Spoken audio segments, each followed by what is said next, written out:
siap mendiskusikannya untuk Anda.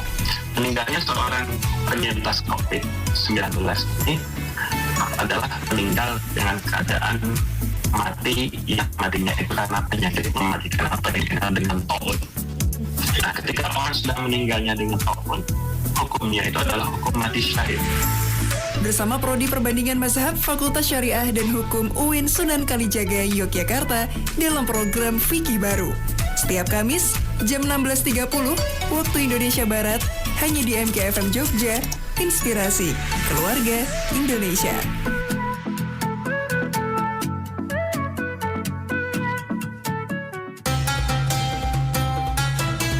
Khazanah Islam Fikih Baru hadir sesaat lagi.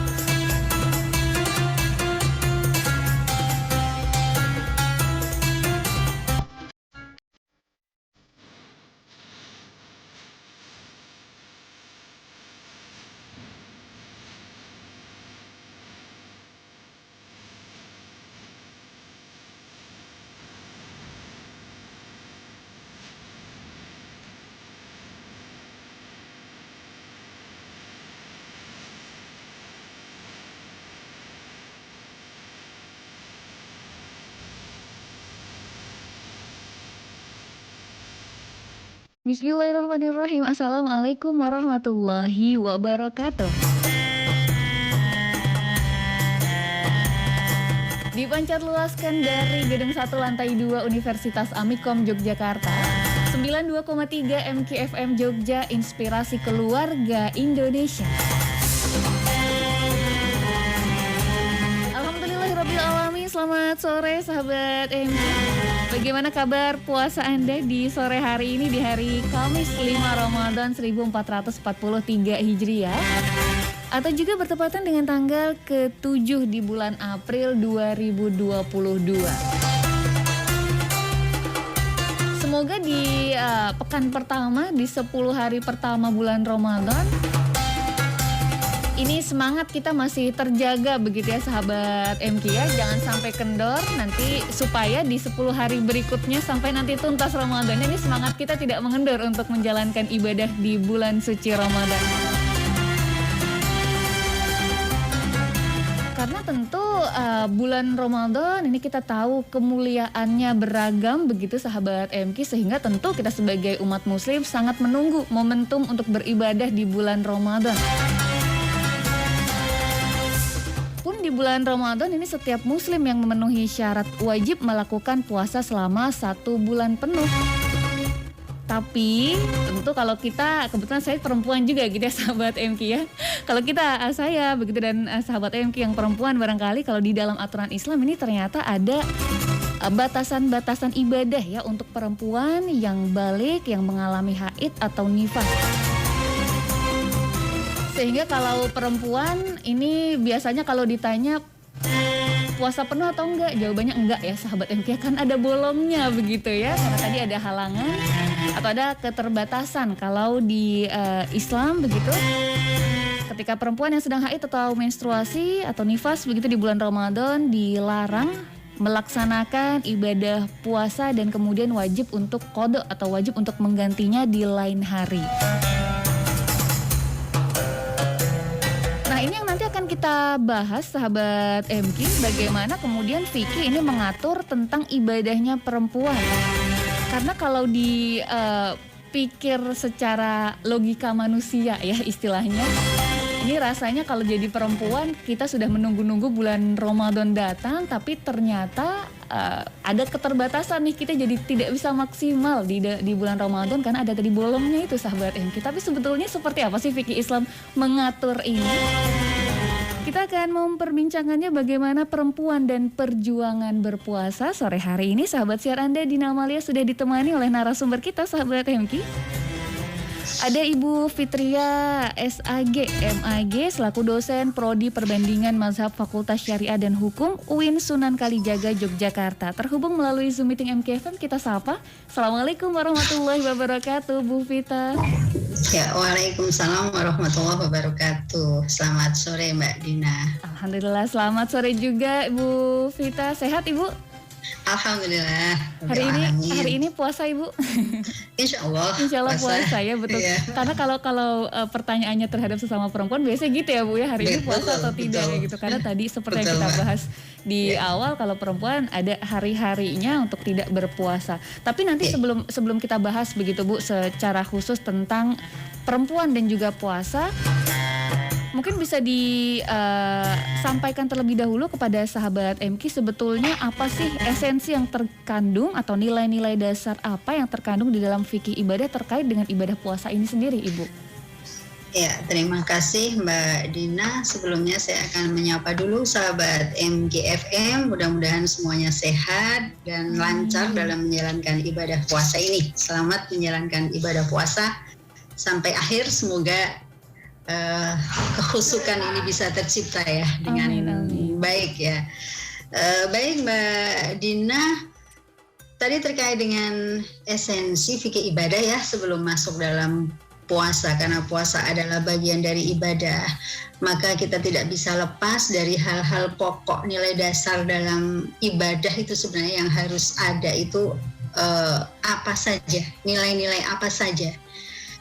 Karena ibadah itu adalah bagaimana pertanggungjawaban kita kepada Allah Subhanahu wa Ta'ala, maka unsur pertama yang harus ada adalah aspek tauhid ya, tauhid.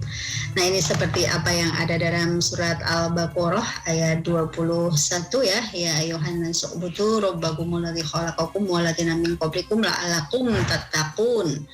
Ya, jadi unsur ibadah itu ketakwaan, keimanan, itu yang mendasari dari apa konteks ibadah apa yang akan kita lakukan. Tanpa itu maka ibadah itu akan bisa, tanpa pondasi itu maka ibadah itu akan bisa dipertanyakan. Untuk siapa ibadah ini? Nah, untuk siapa amalan-amalan tersebut? Nah, itu pertama Mbak ya. Kemudian yang kedua ini aspek ihsan Mbak ya, kebaikan. Jadi dalam ibadah itu ada unsur kebaikan, ada unsur kemaslahatan. Ya, banyak sekali ayat-ayat Al-Quran yang bicara tentang bagaimana Allah memerintahkan untuk berbuat baik ya. Salah satunya mungkin Al-Qasas 77. Itu wabtaghi fima ataqallahu daral akhirata wa la tansa nasibaka minad dunya wa ahsin kama ahsanallahu ilaik. Ya, dan berbuat baiklah sebagaimana Allah telah berbuat baik kepadamu. Nah, ini unsur ihsan ini menjadi satu hal yang harus digarisbawahi, bahwa ibadah yang kita lakukan itu mengandung unsur kebaikan atau tidak, di samping ketakwaan tadi ya, di samping keimanan tadi. Nah, ini memang perlu juga dalam hadis juga disebutkan, hadis riwayat Muslim ya, bahwa innallaha katabal ihsana ala kulli syai'in, bahwa Allah itu mewajibkan untuk berbuat baik atas segala sesuatu. Segala sesuatu maksudnya lanjutan hadis tersebut kemudian menjelaskan bahwa memang berbuat baik itu tidak hanya dalam hal berrelasi antar sesama saja, tapi bahkan dalam contoh di situ dikatakan penyembelihan hewan ya, untuk menyembelih binatang. Yang binatang disembelih itu kan dibunuh ya. Betul. Dibunuh, disembelih itu pun harus diperlakukan dengan baik. Caranya pisau yang tajam, berikan tempat yang nyaman, didoakan dulu. Nah, berdoa sebelum menyembelih. Artinya konsep-konsep ihsan ini dalam menyambung dengan unsur-unsur peribadatan itu tadi, menjalankan amalan-amalan ibadah itu tadi. Kemudian yang terakhir ini Mbak, yang berhubungan dengan apa yang kita bahas pada sore hari ini adalah aspek kesetaraan. Nah, ini ya, aspek kesetaraan ini karena kita topiknya adalah tentang perempuan ya. Ya, bagaimana puasa dan perjuangan kaum perempuan ya. Kalau kita melihat kok kenapa perempuan yang berjuang, laki-laki tidak gitu ya. Kenapa kok tadi kata Mbak Dina, kenapa kok perempuan pasti ada pertanyaan puasanya penuh atau tidak, laki-laki tidak ada pertanyaan itu. Kenapa perempuan kok membatalkan harus mengqadha ketika tidak puasa. secara syar'i laki-laki enak sekali, tidak ada tanggungan seperti itu. Nah, hal-hal seperti ini itulah yang kemudian dikembalikan kepada konsep kesetaraan, bahwa dalam surat An-Nahl ayat 97 itu man amilas sholihan min dzakarin aw unsa wa huwa mu'minun. Ya, barang siapa melakukan satu amalan kebaikan, baik laki-laki maupun perempuan, dan dia adalah mukmin, falnuhiyanahu hayatan thayyibah, maka Allah itu akan memberikan satu kehidupan yang baik. Ya, jadi artinya adalah kesetaraan ini, ibadah atau perintah apapun, perintah dalam amalan ini tidak ada hubungannya dengan apakah ini untuk laki-laki, apakah ini untuk perempuan, semuanya sama. Ya, perbuatan-perbuatan baik yang diperintahkan oleh Allah itu mengandung unsur kesetaraan, tidak ada perbedaan antara laki-laki dan perempuan. Kalau toh ada perbedaan, ya ada haid, ada menyusui dan lain-lain, itu kan ada implementasinya. Allah memberikan satu ketentuan-ketentuan tersendiri tadi, antara lain dengan mengqadha, kemudian atau fidyah dan lain. Tapi nilai esensi dari ibadahnya itu setara di situ. Di situ adalah min dzakarin aw unsa, dan nanti akan diberikan satu Allah itu menjanjikan satu kehidupan yang baik. Nah, arti di sini juga bermacam-macam, bisa ketentraman, bisa kemurahan rezeki, bisa qanaah, ya bersyukur, selalu bersyukur, kesehatan. Nah, inilah yang tiga aspek ini, Mbak Dina, yang mendasari umat Islam, perempuan terutama, dalam menjalani ibadah. Jadi ketika menjalani ibadah tidak ada lagi kemudian merasakan kok beda ya, laki-laki enak, ataupun laki-laki memandang perempuan cuma segini, memandang secara diskriminatif gitu. Ya, perempuan betul. Enak gini, pahalanya banyak yang laki-laki, perempuan nggak bisa mendapatkan ini, tadarusnya nggak bisa khatam, laki-laki kan khatam. Nah, itu unsur-unsur itu kalau dikembalikan kepada konsep ibadah tidak akan bisa diterima. Jadi tetap ada tiga unsur tadi yang mendasari semua kaitan dengan fikih ibadah tadi. Demikian Mbak Dina.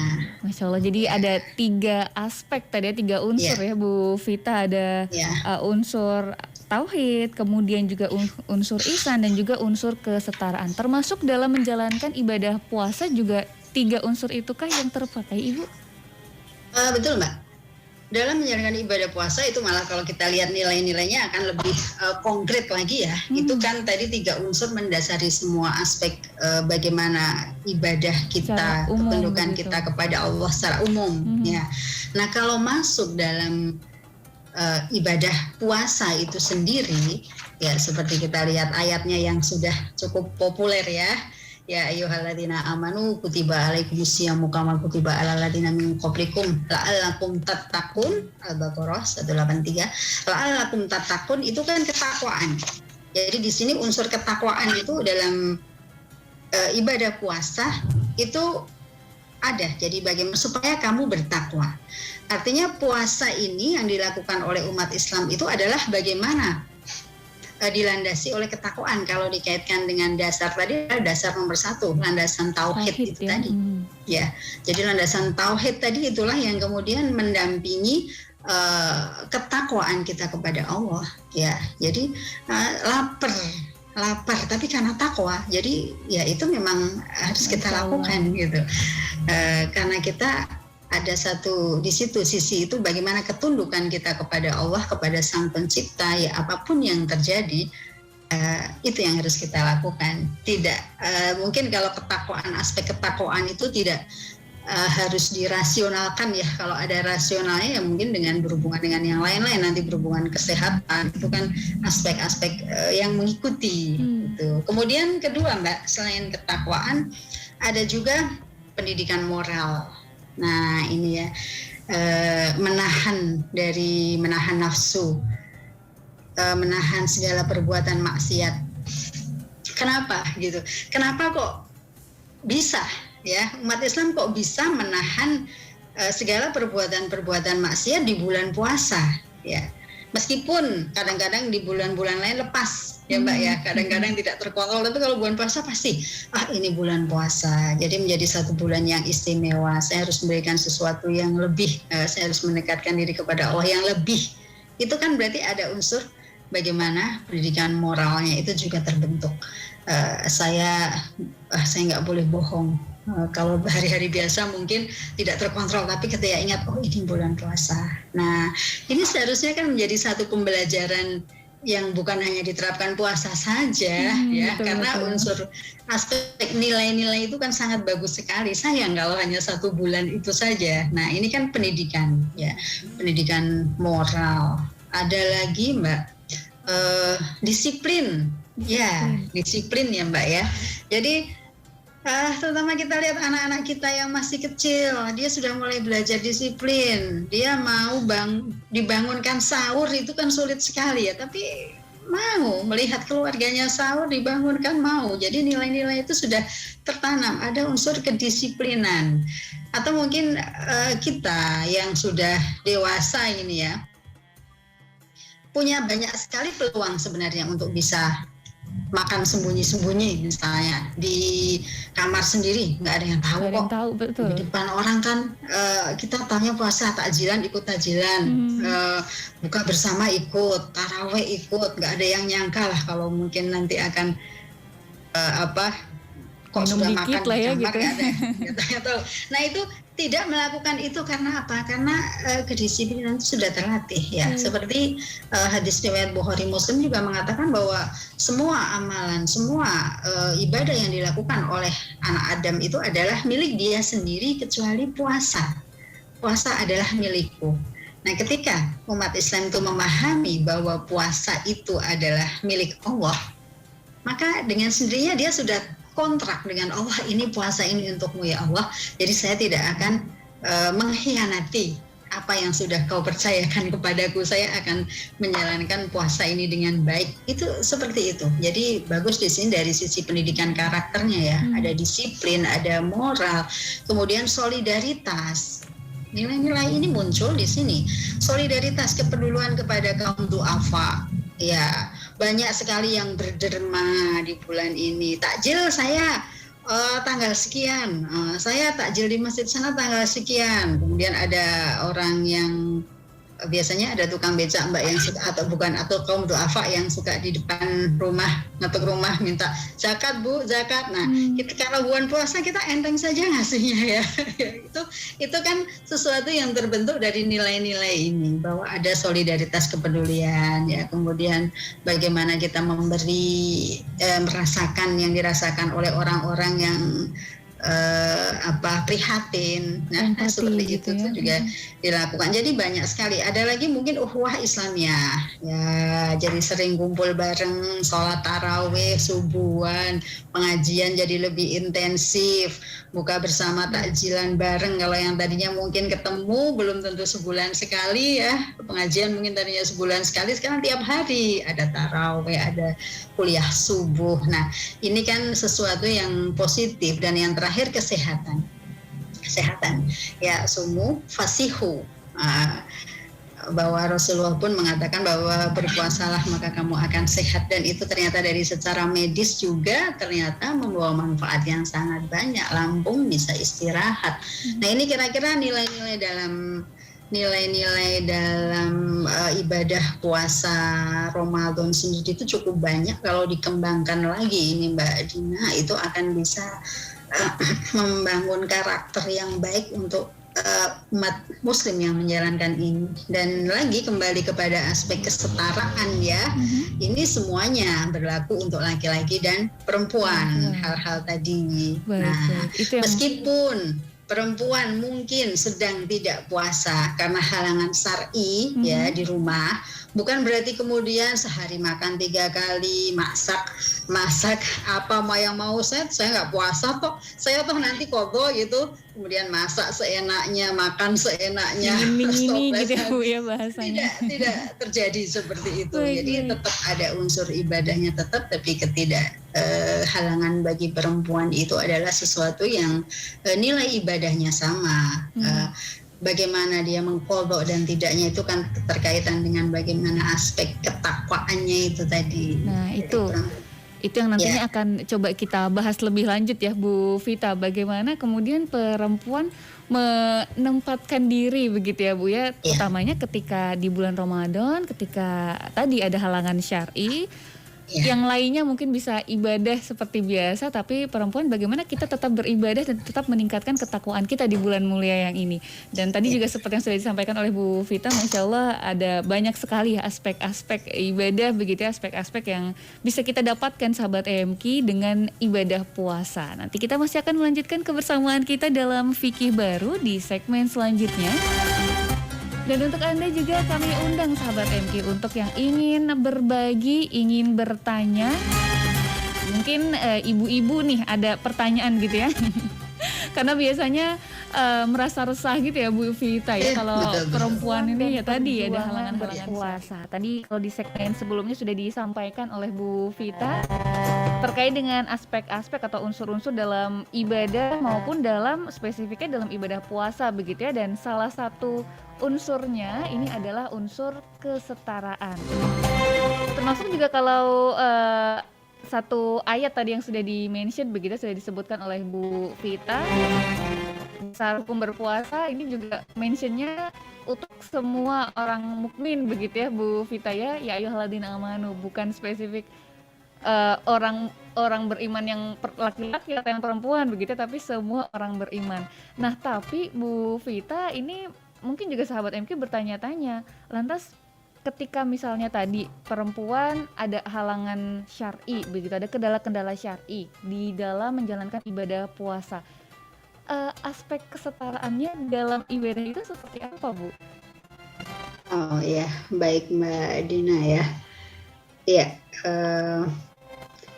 jadi kalau perempuan udzur syar'i gitu ya, sering seperti itu, lagi tidak sholat, lagi tidak puasa, karena memang ada masa-masa di mana perempuan secara kodrati, nah di sinilah letaknya bedanya dengan laki-laki. Secara kodrati itu alat reproduksi perempuan ya, dan proses bagaimana pertumbuhannya itu beda dengan laki-laki. Ada saatnya perempuan mengalami masa haid, dan kalau melahirkan ada nifas, kemudian ada menyusui, dan ini tidak dimiliki atau tidak dilalui oleh para laki-laki. Kondisi seperti ini karena memang secara kodrat itu kan sesuatu yang memang tidak bisa dipertukarkan ya Mbak ya, sudah ketentuan yang tidak bisa diubah lagi dari Allah, sudah seperti itu ya. Jadi ini perempuan ya memang harus menerima kondisi ini, dan laki-laki memahami ini sebagai satu kelebihan dari perempuan. Ya, kalau saya katakan ini kelebihan dari perempuan. Iya. Ya, bukan malah sebaliknya. Ya, bukan malah sebaliknya memperlakukan dengan tidak adil ketika sedang menstruasi, ya, perempuan yang sedang kotor, yang dijauhi dan lain-lain. Nah, itu kan sesuatu yang sangat kontradiktif dengan aspek prinsip-prinsip dalam ibadah tadi, bahwa ada ihsan, kemudian ada unsur kesetaraan. Nah, itu. Jadi memang perempuan mengalami kondisi-kondisi seperti ini bukan sesuatu yang gampang ya Mbak Dina. Sebagai perempuan kita juga merasakan ya bagaimana ketika harus mengqadha puasa kita yang tertunda atau tidak terlaksanakan di bulan Ramadan, dan itu di saat-saat sedang bulan yang di luar Ramadan. Dan gitu. Kadang-kadang rasanya berbeda gitu ya. Beda semangatnya beda, girohnya beda. Dan memulainya tuh kadang juga kalau tidak terbiasa akan berat sekali itu. Kapan dimulai ditunda. Mepet deadline nanti Bu. Mepet deadline Ramadan tahun depan gitu. Nah, itu yang. Ini adalah dinamika sendiri ya Mbak, dinamika atau gimana kaum perempuan itu ternyata punya satu sisi yang unik dalam konteks ibadah ini, bahwa ada fase perempuan itu haid, masih mending Mbak kalau haidnya itu normal ya, mungkin maksimal 7 hari, tapi ada yang di atas 10 hari, dan itu saya alami dulu Mbak. Saya alami haid itu selalu di atas 10 hari. Nah, ketika ngitung-ngitung gantinya itu, aduh harus segini, jadi harus dibiasa. Kok nggak selesai kodonya gitu ya. Dan iri sekali kan rasanya ya kalau yang lain pada tarawih, pada tadarus, apalagi kalau berhubungan dengan Lailatul Qadar, aduh bagaimana hanya bisa berdoa dari rumah gitu. Nah ini Cuma memang tadi dikaitkan dengan konsep tauhid tadi dari awal, niat atau ketakwaan itu memang sudah digariskan oleh Allah ya. Jadi kondisi itu tidak mengurangi ketakwaan kita. Jangan kemudian dengan karena adanya lowong haid gitu kemudian kita menjadi keimanan kita di bulan Ramadan menjadi kendor. Ya, semangat bulan Ramadannya menjadi kendor. Nah, ini yang memang harus dikontrol ketika tiga aspek dasar dalam fikih ibadah itu tadi memang harus menyatu di situ dalam kondisi apapun. Konsep kesetaraan itu memang sudah digariskan oleh Allah ya, maksudnya Allah Islam itu sangat mendukung kesetaraan. Kemudian haid dengan nifas ya hampir sama ya, keluar darah dari kemaluan. Kemudian ketika hamil dan menyusui, nah ini juga satu rangkaian, hamil dan menyusui itu dibolehkan untuk tidak puasa. Kalau tadi haid dan nifas kan memang ada larangan untuk tidak dilakukan karena berhubungan dengan uzur secara syar'i. Tapi kalau haid dan menyusui itu ada rukhsah, ada kebolehan untuk tidak berpuasa pada bulan Ramadan dengan catatan ya qadha itu tadi. Ya, jadi memang ini tantangan buat para ibu ketika Ramadan tiba. Itu tantangannya bukan hanya godaan-godaan dunia, tapi godaan seperti ini kadang menjadi satu godaan ketakwaan ya. Apakah tetap akan ada dalam jalur ketakwaan dengan kondisi yang seperti itu? Tetap semangat Ramadannya itu akan muncul gitu. Kadang-kadang saya kok jadi seperti hari biasa ya, selama 1 bulan Ramadan karena hamil nggak boleh puasa sama dokter, kemudian nifas dan menyusui juga nggak puasa, jadi seperti tidak bulan puasa. Nah, di sini biasanya godaannya ibu-ibu bagaimana melakukan amal ibadah di bulan Ramadan itu akan terganggu dengan kondisi ini atau tidak gitu. Nah, ini peran dari keluarga, suami, anak-anak itu juga sangat dibutuhkan. Satu lagi Mbak, istihadhah ya. Istihadhah itu kan satu penyakit, haid yang berkepanjangan. Nah, haid yang berkepanjangan tetap diberi batas ya, 2 minggu ya, 14 hari. Di luar itu konsultasi dokter. Kalau memang ini adalah bukan bagian dari haid, tapi kondisi keluar darah dari kemaluan itu adalah bukan uzur syar'i seperti biasanya, tapi itu adalah penyakit dan itu dibolehkan. Nih, kalau memang dan itu memang harus, bukan dibolehkan, harus melakukan puasa ya seperti puasa pada umumnya karena itu bukan haid. Nah, itu nanti juga mengganti yang sudah di awal-awal ya, yang 14 hari di awal, fotonya seperti itu. Ini yang seperti ini adalah hambatan-hambatan yang secara kudrati ya Mbak ya, yang hanya perempuan saja yang mengalami kondisi-kondisi seperti ini. Keistimewaan perempuan Keistimewaan, gitu ya. Iya.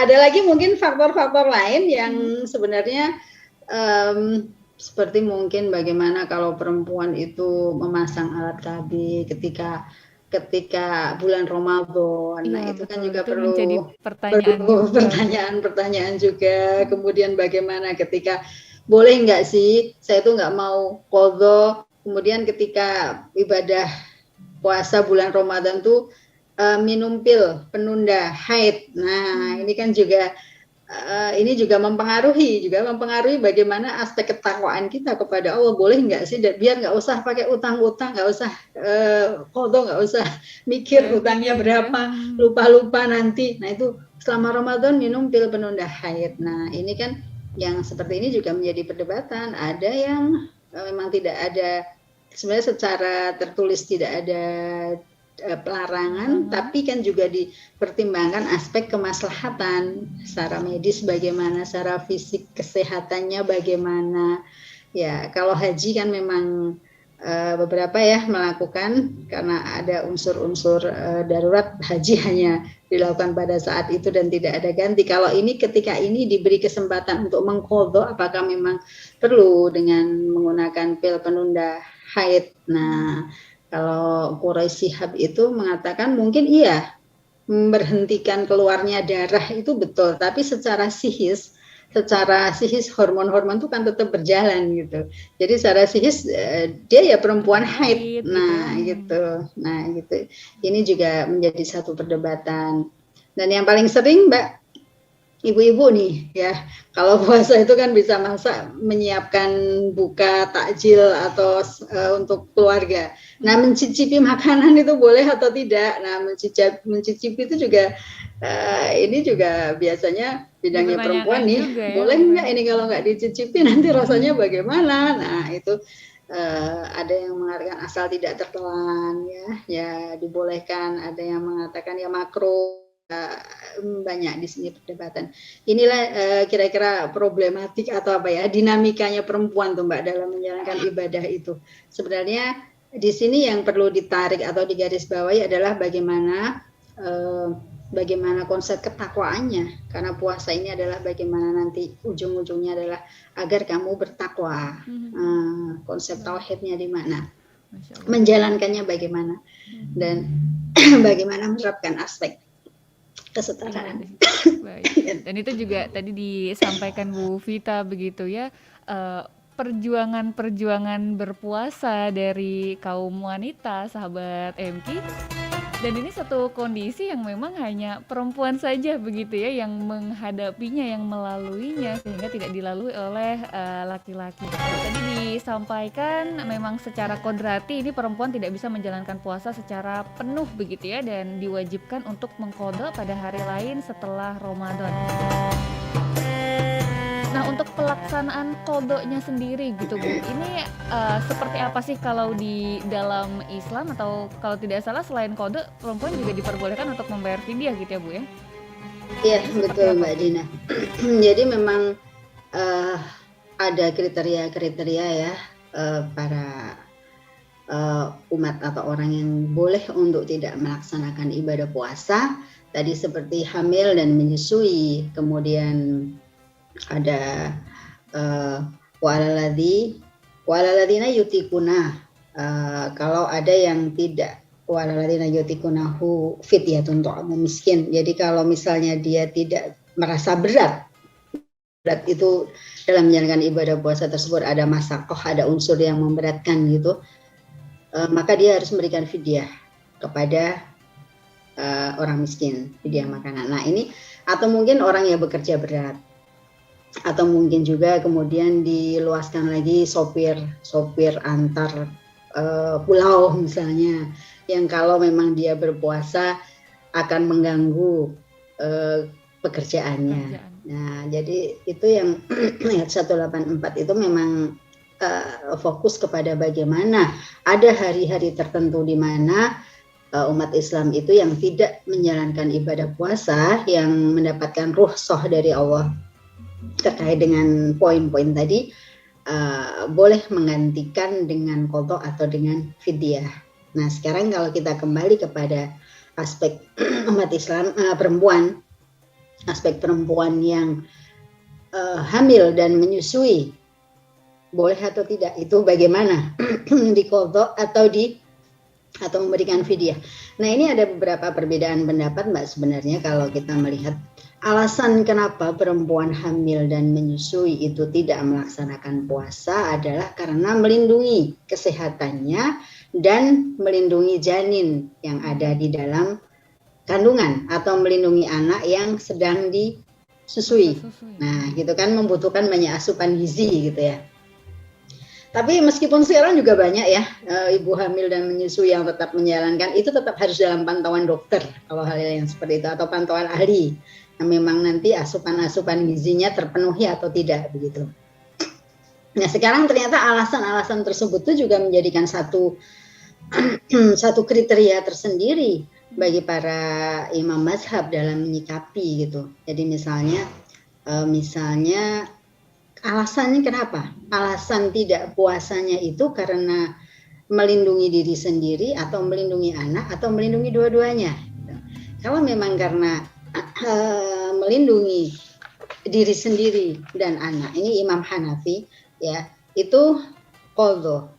Kalau hanya di qadha dan tidak fidyah. Jadi di qadha aja sampai selesai itu di qadha, tidak ada fidyah. Itu Imam Hanafi. Tapi Imam Hambali dan Syafi'i itu kalau mengkhawatirkan pada anak saja maka qadha dan fidyah. Jadi ada perbedaan-perbedaan di situ. Kalau mazhab Maliki jika dia rukhsahnya menyusui itu qadha dan fidyah, tapi kalau hamil itu qadha saja. Tidak boleh dengan tidak Maliki ya, tidak dengan fidyah. Nah, ini jumhur ulama mengikuti pendapat Imam Syafi'i. Ini Mbak, bagaimana perbedaan pendapat yang ada pada ulama mazhab ini sebenarnya memang adalah satu ijtihad ya, hasil ijtihad, dan tidak lepas dari konteks Al-Baqarah 185 bahwa Allah itu yuridullahu bikumul yusra wala yuridu bikumul usra. Jadi Allah itu menginginkan apa yang mudah, jangan sampai kemudian menjadi mempersulit dirimu sendiri gitu. Jadi tetap saja bagaimana unsur ketakwaan itu ada melandasi kalau yang memang harus membayar qadhanya ya lakukan gitu. Nah, kira-kira seperti itu, Mbak. Ketentuannya begitu ya, antara mengqadha atau memberi fidyah begitu ya kepada orang-orang yang membutuhkan. Baik, Bu Vita, ini tampaknya sudah ada di ujung kebersamaan kita, sudah hampir pukul 4:30, Bu Vita. Baik, mungkin di akhir kebersamaan ini ada yang kembali ingin disampaikan kepada sahabat MQ kalau kaitannya tadi dengan perempuan dan perjuangan berpuasa. Oh ya, gini mungkin Mbak, karena kita bicara tentang perjuangan perempuan ya, ya kita memang ini tidak lepas dari konsep kesetaraan. Ya, kalau perempuan haid terutama nanti kan mengqadha, haid itu tidak dengan fidyah ya, diqadha. Nah, ketika qadha nanti apakah kemudian harus izin suami? Itu untuk perempuan yang sudah beristri ya Mbak ya. Ya ini tentu ini harus izin suami karena memang ada hubungan antara suami dan istri terkait dengan ibadah puasa ini. Kalau suami tidak mengizinkan bagaimana? Nah, kembali kepada konsep ketakwaan itu tadi. Ya, kalau memang masih banyak hari di mana suami tersebut memberikan alasan yang rasional untuk tidak melakukan puasa, ya tidak ada masalah. Tapi kalau memang sudah mendekati puasa berikutnya suami mengizinkan, nah ini yang perlu ditinjau kembali dalam aspek kesetaraan ini. Termasuk bagaimana godaan-godaan orang yang tidak puasa itu, mungkin perempuan sering emosi ya. Betul. Karena kaitannya dengan hormon dan lain-lain. Kembali lagi kepada 3 aspek dalam ibadah tadi, bahwa ada unsur ketakwaan, ada unsur ihsan itu bagaimana pelaksanaannya, bagaimana tetap memberikan satu hal yang baik, bagaimana tetap dia menyetarakan diri dengan konsep ibadahnya itu, tidak ada perbedaan di situ. Kan ganti dengan yang lain, ganti dengan hari lain begitu. Kira-kira begitu. Jadi intinya Mbak, laki-laki maupun perempuan mendapatkan satu kesempatan yang sama dalam ibadah, tidak ada perbedaan. Konsep ketakwaan itu hendaknya perempuan justru lebih diperkuat dengan adanya kodrat yang diberikan oleh Allah, itu adalah satu anugerah. Ya, jadi dipahami, dilakukan dengan baik dan bukan justru malah itu melemahkan ketakwaan. Begitu juga kaum laki-laki yang tidak menjalani ini mungkin bahkan bisa lebih menghargai dengan kaitannya dengan keistimewaan yang dimiliki oleh kaum perempuan ini. Begitu saja Mbak Dina mungkin. Masya Allah.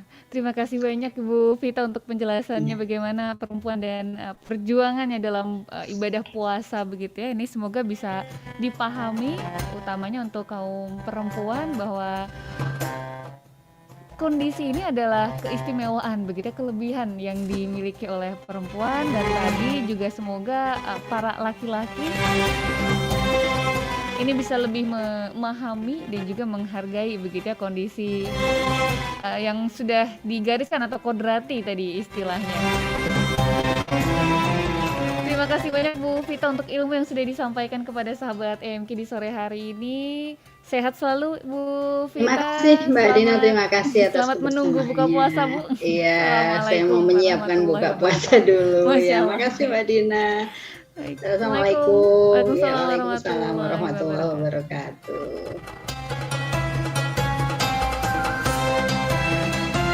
Terima kasih ya Mbak. Sudah ditutup. sahabat MK, akhir kebersamaan kita dengan Ibu Vita Fitria SAG MAG selaku dosen prodi perbandingan mazhab Fakultas Syariah dan Hukum UIN Sunan Kalijaga Yogyakarta. Kami ucapkan terima kasih untuk Anda yang sudah setia menyimak dan juga sudah turut bergabung melalui WhatsApp MKFM Yogyakarta. Setelah ini saya masih akan menemani Anda sahabat MK. Kita akan beralih ke program selanjutnya dalam program Hazanah Ramadan. Nanti akan kami hadirkan untuk Anda sahabat MK cerita hijrah. Jadi jangan kemana-mana, tetap bersama kami di 92,3 MKFM Jogja, Inspirasi Keluarga Indonesia. Sahabat siaran Anda Dina Amalia pamit undur diri sejenak. Alhamdulillahirabbil alamin. Subhanakallahumma wa bihamdika asyhadu alla ilaha illa anta astaghfiruka wa atubu ilaik. Wassalamualaikum warahmatullahi wabarakatuh.